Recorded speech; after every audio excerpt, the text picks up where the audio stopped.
Hello ladies and gentlemen, my name is Edward Orton, and today I'm going to be introducing you to GGS300, so Quantitative Methods for Geographical Analysis.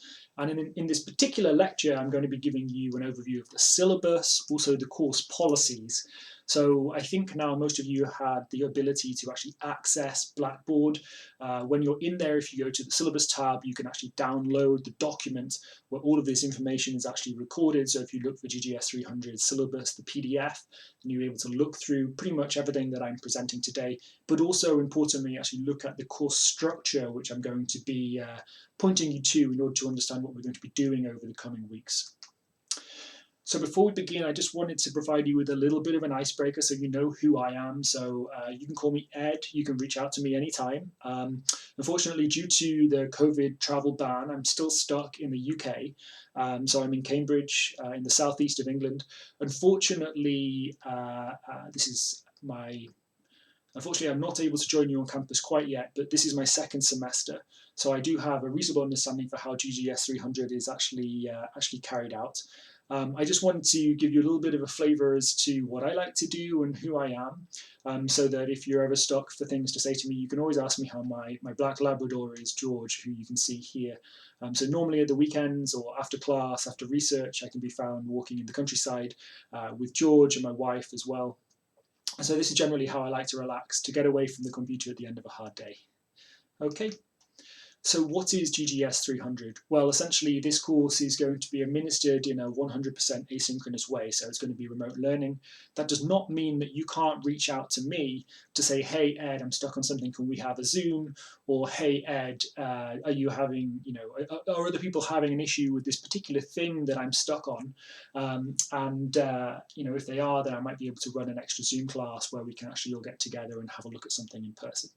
So, do not fret. I know because of the pandemic, this isn't ideal for any of us. I really do wish I was in the classroom engaging with you on a one-to-one basis so that we can actually engage and have dialogue around some of these concepts. Unfortunately, maybe that can't happen in the way that we want, but by fall 2021, hopefully things will be back to some sort of relative normalcy.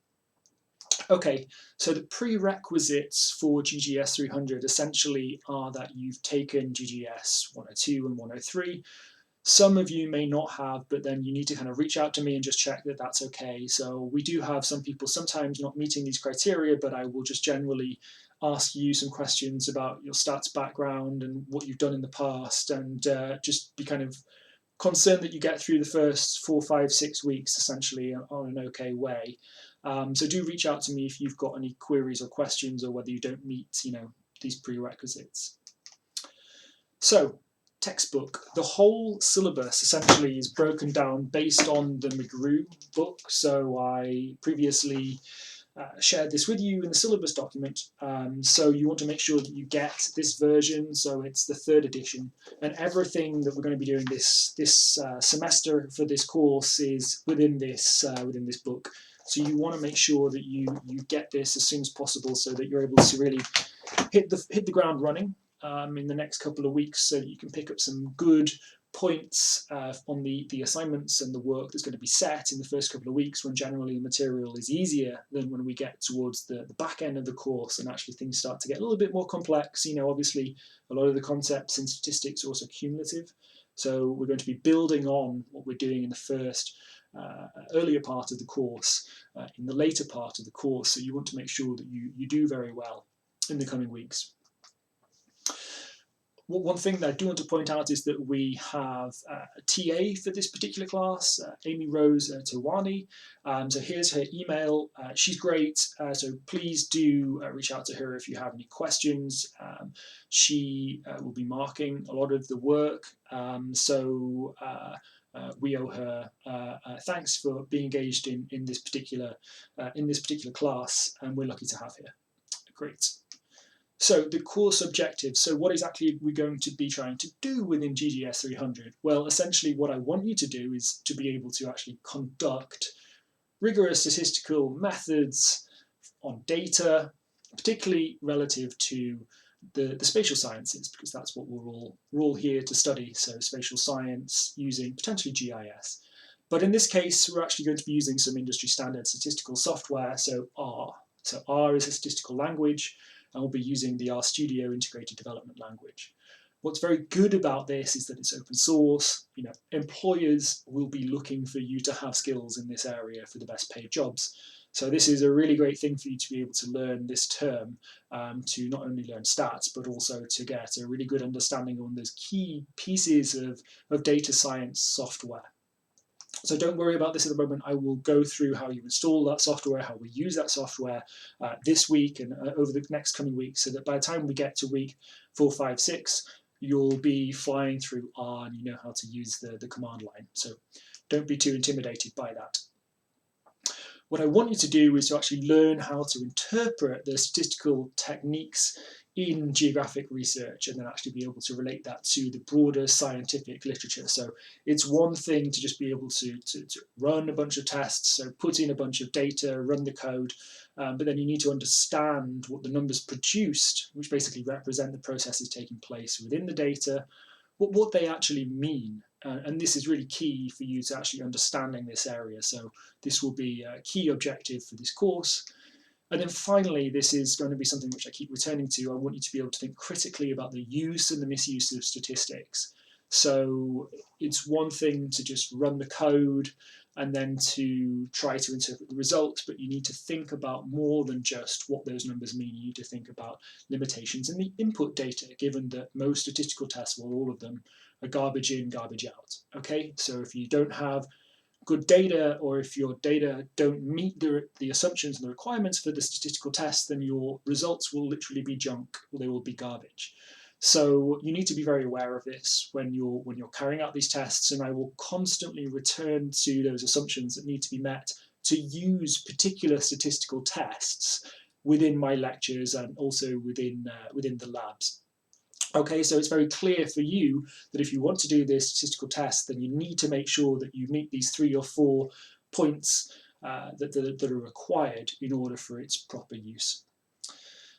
Okay, so that's point 3. I think the other thing I will say just quickly about this is that even in even in global news media outlets, you can look sometimes at the use of statistics, and maybe it's far from best practice. So I hope that what I will be teaching you within this term will help you understand statistical information when it's presented to you, whether it's in the news, whether it's when you're at work, whether it's just in your daily life. Maybe you're looking at house prices, you're going to go out and buy a house, you need to get a mortgage. The concepts that I will be teaching you within this module will actually be very relevant for how you approach pretty much everything within your life. It's important to be numerate, and these are the types of skills that you'll be able to pick up from this class. Okay, fantastic. I also recognize that I need to be a little bit more reactive. I don't want this to be a one-directional course where I just tell you this is what we're doing. I want you to reach out to me and tell me if there's something that you're missing, if there's something that you're interested in, and therefore I can try to be a bit more reactive in terms of giving you content that's going to help you fulfill your learning objectives, because I recognize that you learn much better when the material is content that you actually want to learn, and it's actually focusing on something that's highly relevant to you. So maybe you come to me and say, Ed, I want to do my master's thesis or my undergraduate thesis on spatial clustering in national parks in Southern Virginia. And I say, okay, great. Well, actually, I can kind of point you to those statistical tests that you might be able to run, those different quantitative clustering methods. And I can kind of give you some background and some information that you can use within this course to meet your learning objectives, and then also apply within your dissertation. Okay, so don't hesitate to reach out to me if you've got questions or queries about something that you want addressing. Labs, assignments, and expectations. So you should all know that you have access to the GGS Virtual Computing Lab. This is great, but then also the benefit of taking this course, because I'm using open source software, is that we can actually install the RStudio software on your own machine. So I've used the Citrix Virtual Computing Lab a few times, and it's great to have, but you really do need to have a stable broadband connection, a relatively decent computer in order to kind of run it, and maybe you need to do that for ArcMap. But because RStudio is open source, there's no license required. we can just go and install it on your machine for free. So I will actually be taking you through that this week, and hopefully we'll be able to get everything set up on your own machine, and then we'll be able to get you up to speed with the first couple of weeks of content for GGS300. As I mentioned before, we'll be using the R statistical language. So if you're not familiar with R, you can take a look at the wiki just here. And then also you can take a look at the graphical user interface that we'll be using to run the language. So R Studio, so that's essentially what we're going to be installing in order to get this to run on your machine. Don't be too apprehensive at this stage. I recognize that some of you may have anxiety because it's got some math in it. You know, I had the similar kind of feelings when I was doing these courses when I was at university. So I wouldn't worry too much. I hope that we'll have a relatively gentle introduction and that we'll be able to bring everybody up to speed, both in terms of the math, but also in terms of how we use RStudio.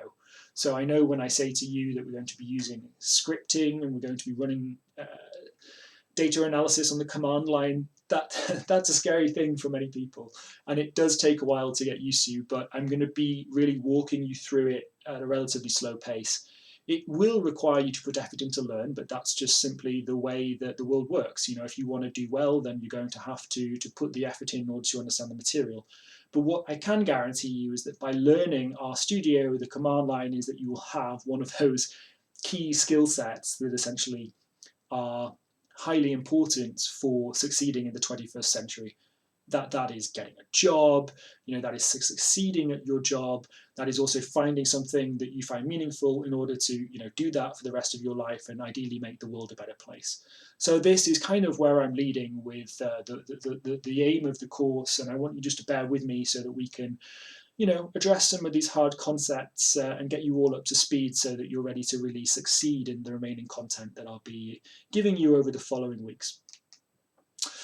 Lab assignments. So generally this is all going to be based on the lecture material, so I wouldn't worry too much about that. The homework assignments that I set will also be very much based on the R code that I give you that we run through in the labs. So it's kind of incremental. There shouldn't be too much unexpected content in there. I think you should be able to pick up the assignments relatively easily once you've done the labs. So I think that's good.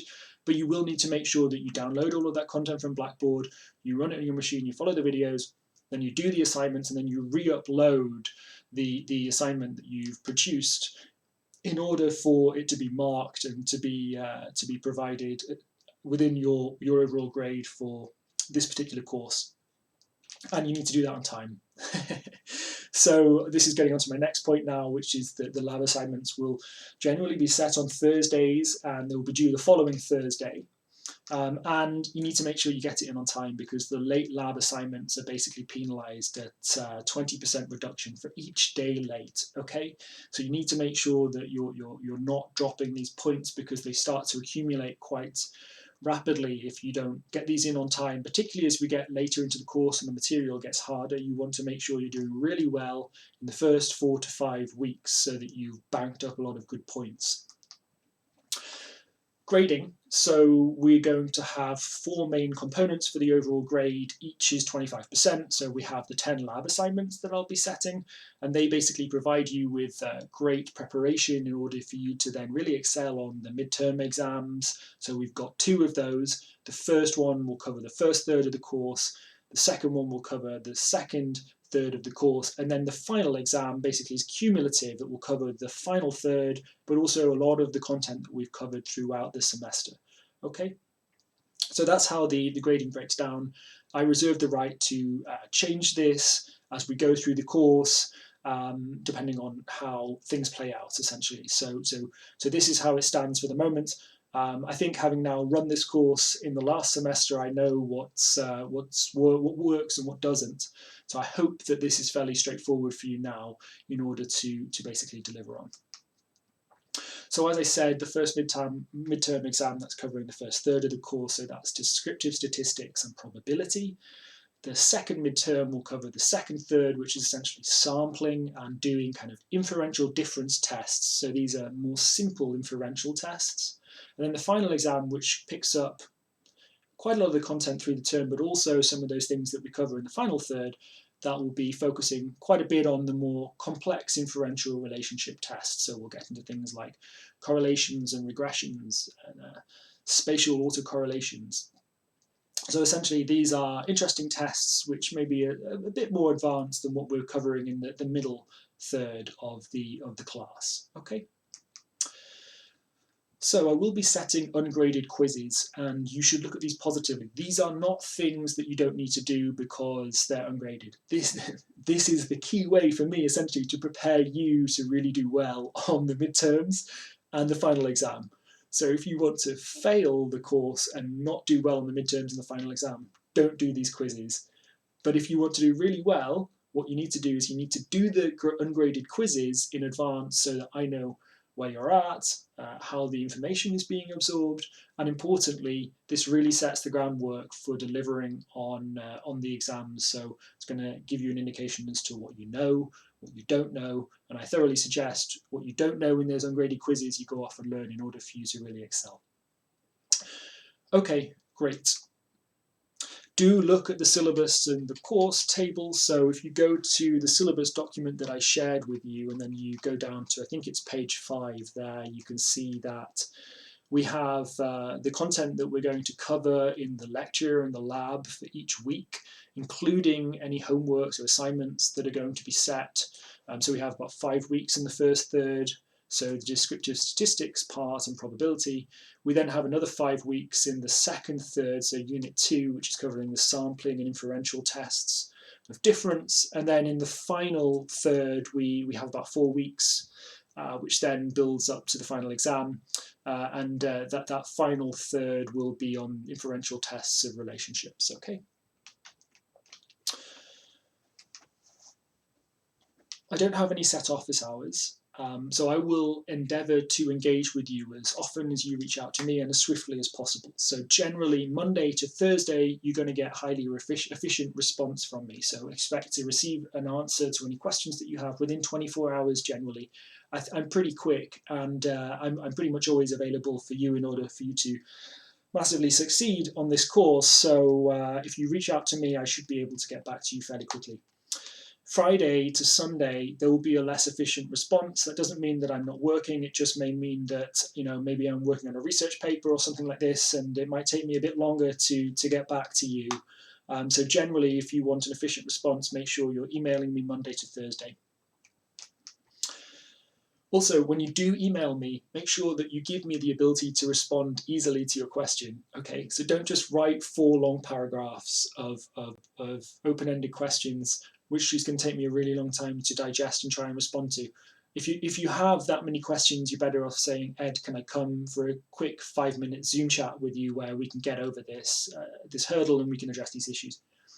Generally, if you want a quick answer, give me a very succinct question and I can respond pretty quickly to you, particularly if I can get it on my smartphone and I can answer it quickly while I'm mobile. Okay. Okay, let's get into the course policies now. So essentially, academic integrity. You should all be familiar with the GMU Honour Code. In essence, that means that you should all be submitting your own work. You shouldn't be plagiarizing other people's work or handing in other people's work. Make sure that if you do use ideas or content from other people, then you're properly citing that work and you're properly providing a reference for where that came from. I know that this is potentially less relevant for this course because this term really what we're going to be doing is testing, you know, whether you can do the quant tests that we've discussed, whether you can write some of the code and produce some of those statistical analyses and interpret them correctly. So I'm not really going to be getting too much into, you know, some of the things you might need to do in other courses where you write essays or literature reviews, etc., and therefore you need to be citing more. So this is somewhat less important, but I think that it's good for me to make you aware of it. If you're uncertain about anything, then don't hesitate to reach out to me for clarification, because the last thing that I want you to do is to be uncertain and then to do something which could jeopardize you know, your final mark, and that might breach some of the course policies. So just reach out to me if you've got a question, but I hope that you've all got fairly sensible heads on you and that you kind of know what's right and wrong. in terms of delivering on what's required of you from this course. Okay, so in terms of actually engaging with the course, it's a shame that we're not going to be able to be in the same room together and actually have some interesting discussion. But I do just need to state that, in terms of how you're engaging with the course material or the people, I really do expect that you engage people with civility and respect, particularly if they've got different opinions, perspectives, traditions. I expect you all to be decent, common people and be polite to each other. Okay? Students, if you are messaging me, then please do use your Mason Live email account so that I know that it's come from someone who's officially at the university. So I can't respond to messages about the course if they're coming from a non-GMU email, essentially. So please do make sure that you contact me through the official route. And that way I know that I'm actually speaking to someone who's at GMU and ideally the correct person that I'm liaising with. Diversity and inclusion, so obviously this is highly important. We take this incredibly seriously. I hope that everyone involved in this program finds the learning environment to be productive, inclusive, and actually provides you what you need in order to grow as a person and fulfill your longer term perspectives, your longer term ambitions. What I would say is that, it's really important to hear from you on this. So if you have any queries or questions or feedback that you'd like to raise with me, then please do just reach out. I'd love to hear from you, and maybe we can make improvements for the future. Disabilities, if you are someone who has a disability, then please do make sure that you reach out to me and let me know, and that you've contacted the Office of Disability Services. Generally, it's no problem at all to make these academic accommodations. So if you need to reach out and let me know about something, then please do. Students as scholars, so at GMU we have this award-winning initiative that enables students to actually conduct undergraduate research. And I very much encourage you to think about how you do this. So I do have a couple of people from my previous class who said that they want to come and work on some of these issues with me for their undergraduate dissertation, so that we're able to kind of forward the work that's been produced here, but apply it in more of a research context. Obviously, that's incredibly exciting. So if that's something that's of interest to you, then don't hesitate to reach out to me, or just to follow up on the website that's provided by Oscar. So the Office of Student Scholarship, Creative Activities and Research. The link is just there for you to follow up on. And if you have any further needs in terms of reaching out to GMU resources, I've just placed some of the obvious hyperlinks here. So if you need help with writing, maybe not so much for this course, but it's there anyway, then you can reach out to the writingcentre.gmu.edu. The university libraries, you can ask one of the librarians. Really important, counselling and psychological services. I know that the global pandemic has caused all of us to maybe not do all the things that we wanted to do. Maybe it's been a bit harder on our mental health, and that's provided a bit more stress for us. None of us really want to be doing these courses in an asynchronous, remote way. So if there is anything that's playing on your mind, or if you really just need to speak to someone, please do not hesitate to reach out to the counselling and psychological services. And I'm sure they'll be happy to help you out, speak to you, and hopefully resolve any issues which there may be. And then just finally, if you want to reach out and look at the university catalogue or any other university policies, you can follow up on these hyperlinks just here. So it's really easy for me to kind of say what I think we want to achieve within the course, but I think what's better for me is if I kind of tell you what I would like you to say at the end of the course. That gives you kind of a flavour for who I'm aspiring to be as your lecturer. So ideally, I'd like you at the end of GGS300 to basically say that the course was rewarding, was that it helped you develop a really important skill set that you're going to use for applying for jobs and in your future career. And it's not just about content. I'd also hope that you recognise that I was caring about my students, that I responded efficiently to emails, and that I actually tried to make the course materials fun and actually engaging, which is important because I know some of this statistical content can be dry at times, but I really am passionate about applying these concepts. And once you know your way around some of these tools, really the world is your oyster, and it's incredibly exciting, all the different things that these techniques can be applied to. And actually I'm going to try to bring that content to life with you, essentially by presenting some of the cases where I've applied some of these statistical techniques in papers that I've produced and published for a wide variety of stakeholders, governments, companies, and kind of describe to you about the kind of the fun and the insight that can be gained from applying these particular techniques. Okay, so hopefully at the end you would recommend this class and me as an instructor to your colleagues or fellow students. And that's really, this is what I'm aiming for by the time you get to the end of GGS300 and you start to fill out your course feedback for how the module went. Okay. So then just to finalize, GGS300 is one of Mason's core impact courses. So Mason Impact is a university initiative that prepares students to tackle those major issues which we're all trying to resolve globally over the next decade or so. And this is one of those courses which fulfills that particular is part of that particular initiative. So this could be decarbonising the global economy, the global energy system. This could be solving social inequality. All of these things that we hope to resolve in the coming decades.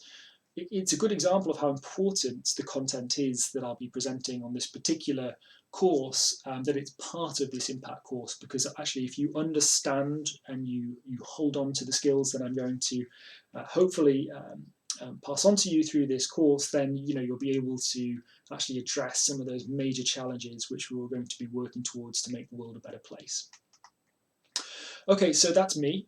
My name again is Edward Orton. You guys can call me Ed. You can reach out to me whenever you want. I hope that this has provided you with a good overview of the syllabus and the course policies.